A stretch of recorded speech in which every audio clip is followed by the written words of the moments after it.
Caribbean सागर में Julia और Tom अपने बच्चों कैसी और बेन के साथ नाव की सैर का मजा ले रहे होते हैं। तभी टॉम और बेन तो मछली पकड़ने में लग जाते हैं, जबकि कैसी अपने हेडफोन लगाकर गाने सुनने लगती है और जूलिया पानी में तैरने जाती है। तभी अचानक एक तेज लहर जूलिया को खींचने लगती है और कुछ ही मिनटों में वह देखती है कि नाव उसे बहुत दूर हो गई है, जिसे देख वह घबरा जाती है और मदद के लिए जोर जोर से चिल्लाती है। लेकिन कैसी संगीत सुन रही होती है, इसलिए उसे कुछ सुनाई नहीं देता। बेन भी मछली पकड़ने में ध्यान लगाए होता है, लेकिन तभी सौभाग्य से टॉम जूलिया की आवाज सुन लेता है। वह जल्दी से नाव को उसकी ओर ले जाता है और फिर पानी में कूदकर जूलिया को बचा लेता है। टॉम जूलिया को सुरक्षित वापस नाव पर ले आता है। जूलिया डर गई थी। वह कहती है कि उसे नहीं समझ आया कि लहर ने उसे क्यों खींचा, क्योंकि समुद्र तो शांत लग रहा था। फिर टॉम को बहुत राहत मिलती है कि उसकी पत्नी अब सुरक्षित है। वह सबको समझाता है कि कोई भी अब नाव से दूर तैरने की कोशिश न करे। बाद में पूरा परिवार बेन का 13वां जन्मदिन मनाने के लिए एक मेज के चारों ओर इकट्ठा होता है। सबसे पहले तोहफे दिए जाते हैं। बेन को उसके पिता से एक नया लैपटॉप मिलता है, जबकि उसकी बहन कैसी उसे एक जेलीफिश मास्क देती है और उसकी माँ जूलिया उसे एक डोमिनिकन हार देती है ताकि वह बुरी आत्माओं से बचा रहे। इसके बाद सभी मिलकर एक साथ फोटो खिंचवाते हैं और केक काटने की तैयारी करते हैं। तभी कैसी को उसके बॉयफ्रेंड एडम की वीडियो कॉल आती है। वह बहुत खुश हो जाती है क्योंकि वह एडम से बात करने के लिए बेताब होती है, लेकिन कॉल बीच में रुक जाती है क्योंकि कैमरे में एक बहुत बड़ा तूफान दिखता है जो शहर के पास आ रहा होता है। कैसी को यह बहुत अजीब लगता है क्योंकि उसने पहले ऐसा तूफान कभी नहीं देखा था। वह अपने माता पिता को इसके बारे में बताती है। उसी समय सबको समुद्र में कुछ आवाजें सुनाई देती हैं। वे देखते हैं कि बड़ी बड़ी हम्पबैक व्हेल उनकी नाव के पास तैर रही है। ऐसा लगता है कि वे कहीं दूर जा रही हैं। उनमें से एक व्हेल नाव से टकरा जाती है। इसके बाद टॉम जल्दी से यह देखने नीचे जाता है कि कहीं नाव को कोई नुकसान तो नहीं हुआ। फिर कुछ समय बाद वह पानी से बाहर आता है और कहता है कि किसी समुद्री जानवर ने उसे चोटिल कर दिया है। उसे नहीं पता कि वो क्या था, लेकिन उसके कंधे पर गहरा जख्म है। फिर जूलिया जल्दी से पट्टी करने लगती है। इस बीच उन्हें पता चलता है कि व्हेल की टक्कर से नाव का एक प्रोपेलर टूट गया है। अब उन्हें नाव को बंदरगाह तक वापस ले जाने के लिए मदद चाहिए। तभी जूलिया रेडियो पर मदद के लिए संदेश भेजने की कोशिश करती है, लेकिन कोई जवाब नहीं आता। उनके फोन भी नेटवर्क से बाहर है। अब उनके पास बस यही उम्मीद है कि कोई जल्दी मदद के लिए आए। तभी टॉम बताता है कि उनके पास सिर्फ 4 दिनों के लिए खाने पीने का सामान बचा है। फिर एक और परेशानी आ जाती है। वे आसमान में कुछ चमकता हुआ देखते हैं, जैसे आसमान से उल्कापिंड गिर रहे हों। उनमें से एक जलती हुई चीज नाव के बहुत पास गिरती है, जिसे देख टॉम जल्दी से इंजन चालू करने की कोशिश करता है, लेकिन अब दूसरा प्रोपेलर भी टूट गया है। इंजन ज्यादा गर्म हो जाता है और रुक जाता है। तभी टॉम ध्यान से देखता है तो उसे समझ आता है कि ये उल्कापिंड नहीं है, बल्कि टूटे हुए उपग्रहों के टुकड़े हैं और उनमें से और भी नाव की ओर आ रहे हैं। टॉम जल्दी से अपनी पत्नी और बच्चों को गले लगा लेता है और उन्हें बचाने के लिए अपने शरीर से ढक लेता है। लेकिन उनकी किस्मत अच्छी थी कि वह उल्कापिंड नाव से नहीं टकराता। फिर भी बाहर रहना बहुत खतरनाक था, इसलिए पूरा परिवार केबिन में चला जाता है और सभी दरवाजे और खिड़कियां बंद कर देता है। लेकिन उपग्रहों की टक्कर से नाव का संतुलन बिगड़ जाता है। नाव हिलने लगती है और इस झटके में बेन को चोट लग जाती है। तभी उसके माता पिता उसे उठाकर धीरे से सोफे पर बैठा देते हैं। इसके बाद टॉम अपने बच्चों को लाइफ बोट पहनाता है और फिर से रेडियो पर मदद मांगने की कोशिश करता है। उसी समय एक जोरदार तूफान आ जाता है, जिससे नाव और ज्यादा हिलने लगती है। इतनी हलचल और डर से जूलिया की नाक से खून बहने लगता है और कैसी को उल्टी जैसा महसूस होने लगता है। बेन को भी बहुत तकलीफ होती है। वह अपने कमरे की तरफ भागता है, लेकिन नाव के हिलने के कारण वह सीढ़ियों पर गिर जाता है। प्रकृति की ताकत से लड़ते हुए जूलिया और टॉम अपने बच्चों की मदद करते हैं। वे चारों केबिन में इकट्ठा होकर तूफान के शांत होने का इंतजार करते हैं। कई घंटे तनाव में बिताने के बाद अगली सुबह पूरा परिवार सुरक्षित होता है। लेकिन जब वे बाहर जाते हैं तो देखते हैं कि जहाज बुरी तरह से टूट चुका है। सबसे चौंकाने वाली बात यह होती है कि जहाज अब समुद्र में नहीं, बल्कि एक बहुत बड़ी सूखी और सुनसान जमीन के बीच में खड़ा है। ऐसा लगता है जैसे पूरा समुद्र कहीं और चला गया हो और वहाँ अब बस एक बड़ा रेगिस्तान बचा है। टॉम को शक होता है कि शायद वैसा ही कुछ हुआ है जैसा करीब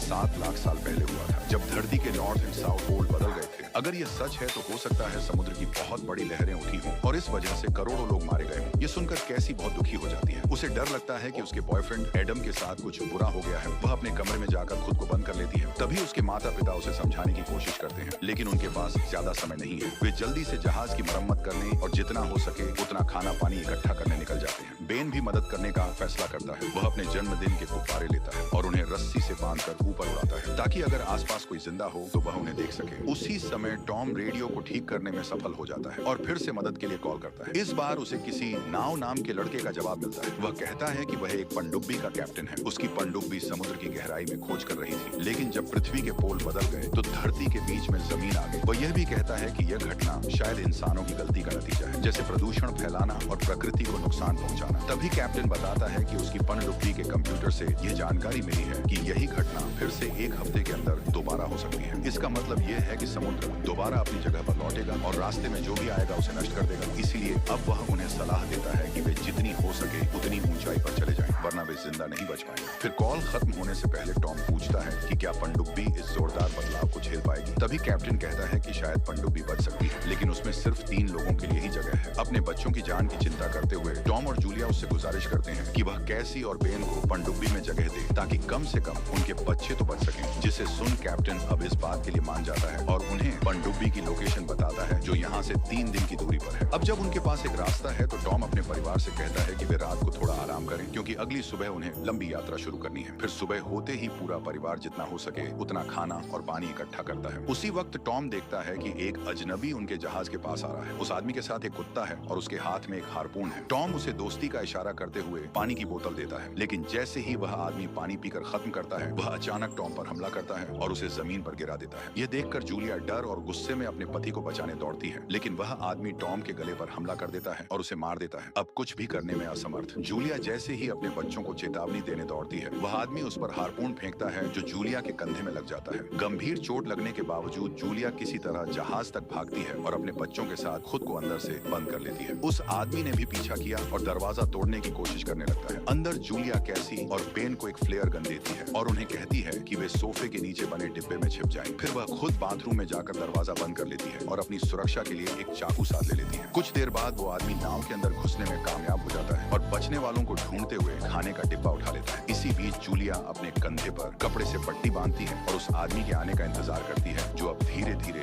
बाथरूम के पास आ रहा है। आखिर में वह आदमी बाथरूम का दरवाजा खोलता है, इस उम्मीद में कि कोई अंदर होगा, लेकिन उसी पल जूलिया जहाज के एक छोटे छेद से बाहर निकलने में कामयाब हो जाती है और बच निकलती है। लेकिन बाहर वह एक कुत्ते से टकरा जाती है। कुत्ता अपने मालिक को चेतावनी देने के लिए भौंकने लगता है। फिर वह कुत्ता जूलिया की तरफ दौड़ता है। जूलिया के पास कोई और रास्ता नहीं होता, इसलिए वह खुद को बचाने के लिए ब्लेड से कुत्ते को मार देती है। कुत्ते की दर्द भरी आवाज सुनकर वह आदमी दौड़ कर आता है और जमीन पर अपने पालतू कुत्ते को मरा हुआ पाता है। यह देखकर वह और गुस्से में आ जाता है और जूलिया की तलाश में निकल पड़ता है। उधर जूलिया फिर से जहाज पर चढ़ने में सफल हो जाती है और अंदर अपने बच्चों को ढूंढने लगती है। तभी वह आदमी अचानक उस पर हमला करता है और उसके चेहरे पर जोर से मारता है, जिससे जूलिया जमीन पर गिर जाती है। इसके बाद वह आदमी जूलिया के पैरों को खींचने लगता है, लेकिन जूलिया उसे बहुत जोर से लात मारती है, जिससे उसे थोड़ी राहत मिलती है। फिर वह अपना चाकू वापस लेने की कोशिश करती है, लेकिन वह आदमी हार नहीं मानता। वह जूलिया से चाकू छीन लेता है और उसका सिर जमीन पर जोर से मारता है, जिससे उसकी नाक से खून निकलने लगता है। तभी कैसी और बेन भी यह सब देख रहे होते हैं, लेकिन वे समझ नहीं पाते कि उन्हें क्या करना चाहिए। लेकिन आखिरकार वह आदमी जूलिया के चेहरे पर एक और मुक्का मारता है और उसे सोफे पर गिरा देता है। इसके बाद वह उसकी गर्दन मरोड़ने की कोशिश करता है। अब कैसी यह सब और सहन नहीं कर पाती। वह अपनी फ्लेयर गन निकालती है और सोफे में छुपे हुए हिस्से को तोड़ती है। इसके बाद वह गोली चला देती है। गोली सीधे उस आदमी को लगती है और गोली से रसोई में आग लग जाती है और जूलिया जल्दी से जरूरी सामान उठाने के लिए दौड़ती है, ताकि सब कुछ जलने से पहले बचाया जा सके। जैसे ही वह बैग उठाती है, वह आदमी फिर से हमला करने की कोशिश करता है, लेकिन अब की बार जूलिया सीधे उसके चेहरे पर लात मारती है। फिर वह अपने बच्चों के पास दौड़ती है। बच्चे अपने पिता टॉम को देखते हैं और उन्हें गले लगाकर उठाने की कोशिश करते हैं। वे चाहते हैं कि वो जाग जाए, लेकिन दुख की बात यह है कि टॉम की मौत हो चुकी है और परिवार उसके शव पर शोक भी नहीं मना पाता, क्योंकि वह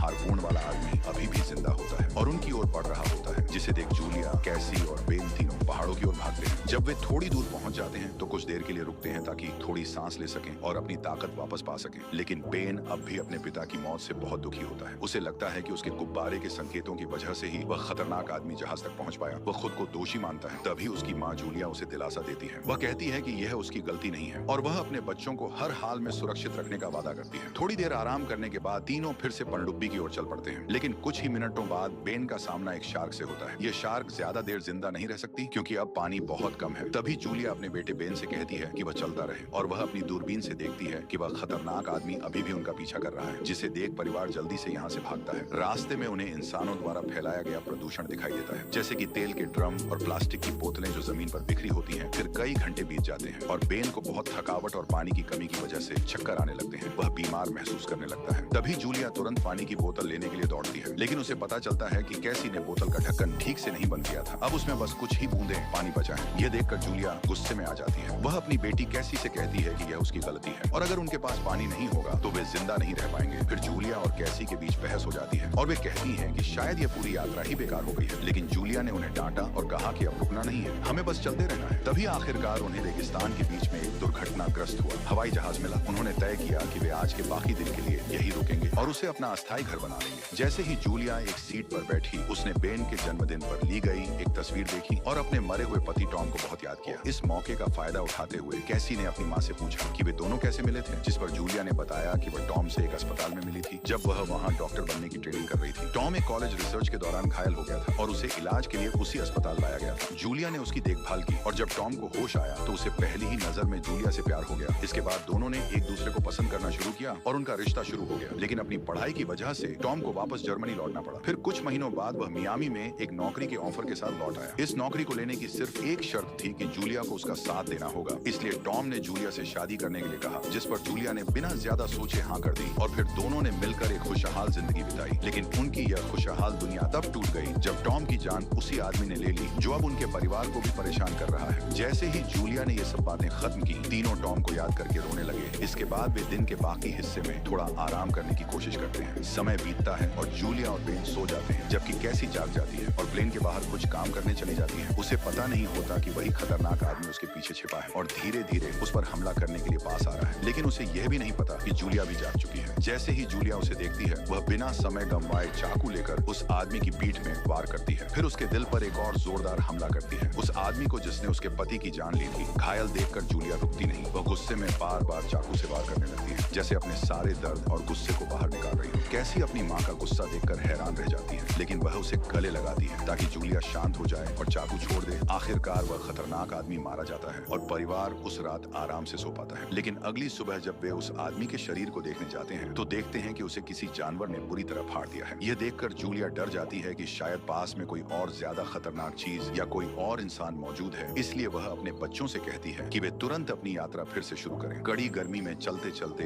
बेन अकेले आगे बढ़ जाता है और गलती से एक गंदे कीचड़ वाले पानी के तालाब में गिर जाता है। प्यासा होने के कारण वह बिना सोचे समझे उस गंदे पानी को पीने लगता है। यह देखकर उसकी माँ और बहन जल्दी से दौड़कर उसे बाहर खींचते हैं ताकि वह बीमार न हो जाए। इसके बाद वे तीनों पास के एक मैदान में पहुंचते हैं जहाँ बहुत सारी टूटी फूटी कुर्सियां पड़ी होती हैं। वे वहीं रुक जाते हैं और इन कुर्सियों की मदद से एक अस्थायी कैंप बना लेते हैं। तभी जूलिया अपने बेटे को गंदा पानी पीने से बीमार होने से बचाने के लिए उसे एक दवा देती है। लेकिन अब वे चलने की हालत में नहीं होते, इसलिए तीनों वहीं आराम करने लगते हैं। तभी जूलिया को दूर से कुछ अजीब सी आवाजें सुनाई देती हैं। आवाज धीरे धीरे पास आती जाती है और ऐसा लगता है जैसे कोई जानवर अपने पंजों से जमीन पर तेजी से दौड़ रहा हो। समय बर्बाद किए बिना जूलिया अपने बच्चों को उठाती है और वे तीनों वहाँ से भागते हैं। वे एक पहाड़ी पर चढ़ते हैं और ऊपर पहुँचने पर उन्हें एक कार्गो शिप दिखता है जो वहाँ फंसा हुआ है। उसके पास कुछ बचे हुए लोग एक कैंप बनाए हुए हैं। जूलिया उनसे मदद मांगती है, लेकिन वे लोग पिस्तौल और बंदूकें लिए होते हैं और डर के कारण उन्हें मना कर देते हैं। फिर वे सभी लोग कार्गो कंटेनरों के अंदर छिप जाते हैं। तब जूलिया अपने बच्चों से कहती है कि वे समुद्री राक्षसों के उन तक पहुंचने से पहले कंटेनरों के ऊपर चढ़ जाएं। उसके बाद जूलिया खुद चढ़ने लगती है, लेकिन तभी एक राक्षस उस पर हमला करता है और उसका पैर घायल हो जाता है। फिर भी वह किसी तरह समय रहते ऊपर चढ़ने में कामयाब हो जाती है और तीनों कंटेनर के ऊपर सुरक्षित रहने की कोशिश करते हैं। लेकिन बाकी बचे हुए लोग इतने भाग्यशाली नहीं होते। वे समुद्री जीव कंटेनरों के छोटे छोटे हिस्सों को तोड़कर अंदर घुस जाते हैं और सबको मार डालते हैं। उसी समय जूलिया अपने घायल पैर की वजह से बेहोश हो जाती है। अगली सुबह जब वह होश में आती है तो उसके बच्चे वहाँ नहीं होते। वो उन्हें खोजने निकलती है और थोड़ी दूर पर कैसी को ढूंढ लेती है जो मदद की तलाश में गई थी, लेकिन उसे कोई भी जीवित इंसान नहीं मिला। इसके बाद पूरा परिवार वहाँ की जगह की खोज करता है ताकि कुछ जरूरी सामान मिल सके। उन्हें वहाँ बचे हुए लोगों के छोड़े हुए हथियार भी मिल जाते हैं। फिर जूलिया गोला बारूद से थोड़ी बारूद निकालकर आग जलाती है ताकि अपने पैर के घाव को संक्रमण से बचा सके। फिर वह रेडियो चालू करती है और टॉम और समुद्र से आए अजीब जीवों के बारे में नाव से बात करती है। नाव उन्हें बताता है कि ये जानवर आर्थ्रोपोड्स हैं जो समुद्र की बहुत गहराई से आए हैं और अब जमीन के माहौल में खुद को ढालने की कोशिश कर रहे हैं। जमीन पर ज्यादा ऑक्सीजन होने की वजह से ये जीव बहुत ज्यादा हिंसक हो जाते हैं और अपने रास्ते में आने वाले किसी भी इंसान को मार देते हैं। फिर नाव उन्हें जल्दी करने को कहता है क्योंकि आर्थ्रोपोड्स के खतरे के अलावा पनडुब्बी का सिस्टम बता रहा है कि समुद्र पहले की उम्मीद से भी ज्यादा जल्दी वापस वापस आ जाएगा। कुछ ही घंटों में पूरा इलाका पानी में डूब जाएगा और अगर वे समय पर पनडुब्बी तक नहीं पहुंचे तो समुद्र की लहरें उन्हें बहा ले जाएंगी। उनकी मदद करने के लिए नाव अब एक फ्लेयर फायर करता है ताकि उन्हें रास्ता दिख सके। इस वजह से जूलिया को समझ आ जाता है कि उन्हें किस दिशा में जाना है। रास्ते में एक बहुत गहरी खाई आती है जिसके किनारे संकरे और पत्थर से भरे हुए हैं। फिर भी परिवार आगे बढ़ता रहता है, लेकिन तभी एक बड़ी चट्टान गिरने लगती है। वह चट्टान कैसी और बेन पर गिरने वाली होती है, लेकिन जूलिया